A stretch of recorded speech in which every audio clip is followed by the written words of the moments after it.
Rest and recovery. What is it?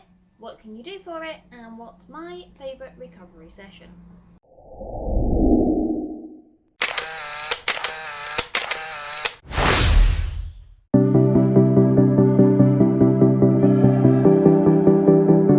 Hi guys, and welcome back to Bikes and Laces YouTube channel. Today I'm going to be sharing with you a little bit of insight into the world of rest and recovery.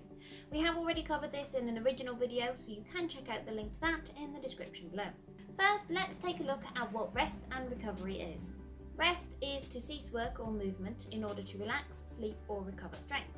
Recovery is a return to a normal state of health, mind or strength.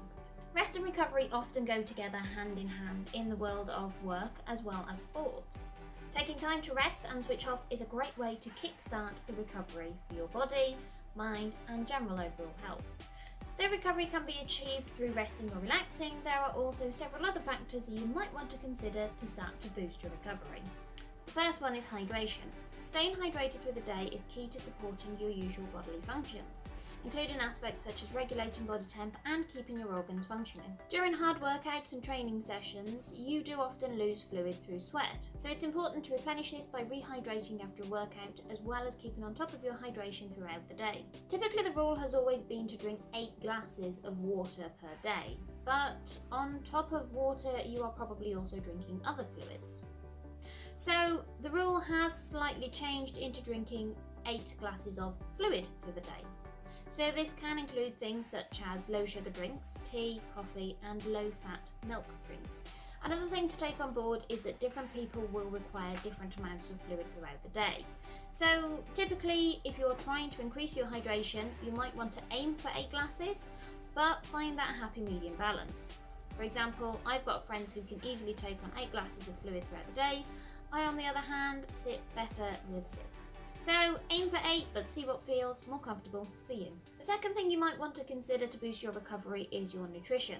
Recovery is complemented by eating the right nutrition, and this involves eating plenty of fruit, veg, and getting all the vitamins and minerals that your body needs. This doesn't mean, however, that you have to completely cut out the treat food. Just eat them in moderation. Consider what you're eating as well as how much you're eating, and make sure that you are eating plenty to fuel up before workouts and eating plenty of good food for you to recover afterwards.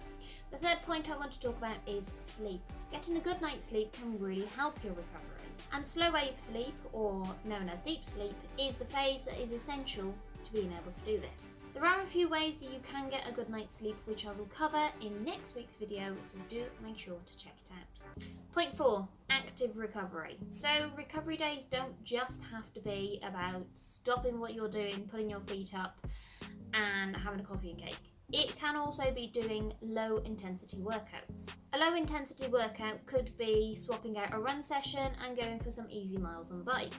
It could be opting to put in some swimming, or it might be doing a really easy gentle yoga session or stretch session. This is a great way to keep yourself moving, keep yourself active without working yourself too hard. The final tip I want to give you about boosting your recovery is about switching off and taking that rest time. Now this contributes more towards your mental recovery as opposed to your physical recovery. Taking time off and switching off from the world around you is beneficial to your mental health. So make sure that you schedule in some time where you can play your favourite games, read your favourite book, or go for a really slow walk and wander around somewhere local just to switch off from the world and have a little bit of you time. So those are things you might want to take on board with recovery. Now at the beginning of this episode I mentioned that I would also be sharing my favourite recovery session. So I'm going to round up the video by letting you know what I like to do to recover both my mind and my body.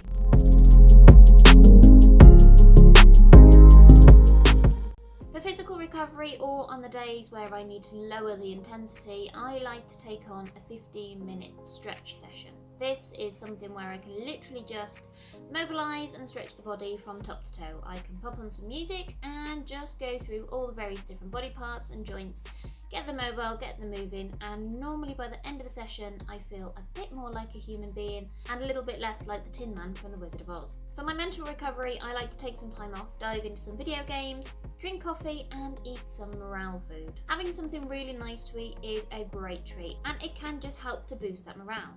And getting myself lost in a video game is great because I don't have to worry about what's going on in the world around me. Games such as Animal Crossing, where the menial tasks give me something to focus on without being draining, or story-based games where I can go and take on choices and go down various story paths without having to actually face the consequences, are perfect for helping me to switch off without actually stressing me out and giving me a chance to mentally recover.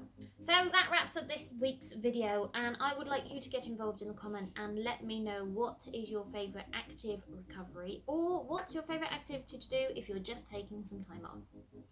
Let us know if you think we've missed anything out, and make sure you like and subscribe to the Bikes and Laces YouTube channel so you can check out the brand new content that we bring out every single week. Yes, it would be great to have B-roll of you playing a game and me just running in saying the kitchen's on fire and you're just... We